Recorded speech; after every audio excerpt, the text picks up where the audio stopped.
Bah, écoutez, moi, ce que je retiens, c'est pas une anecdote d'ailleurs, c'est un fait historique. Ce que je retiens de Sidi Lamine Niasse, c'est ce courage qui l'a conduit à organiser la résistance face à des forces de répression qui s'étaient présentées devant son siège le jour du vote des législatives et qui voulaient faire fermer une radio restée libre et qui dénonçait des attitudes anormales constatées au cours de la journée de vote.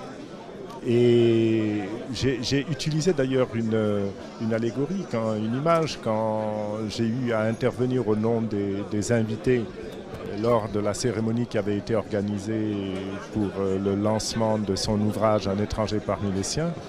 Et j'avais dit que face au canon du char de combat, il avait présenté sa plume pour résister.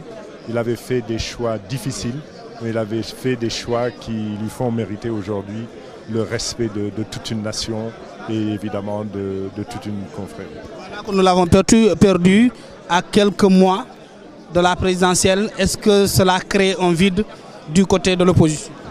Écoutez, sans aucun doute. D'abord un vide du côté de Abdoul Mbaye parce qu'on avait presque commencé des négociations pour la couverture de la campagne si jamais ma candidature était retenue. Et il faut le dire, hein, c'était l'un des groupes importants du pays dont on était assuré qu'il n'allait pas prendre faits et causes pour le pouvoir en place. Il était en situation d'équilibre parce qu'il mettait avant tout la vérité et le souci de...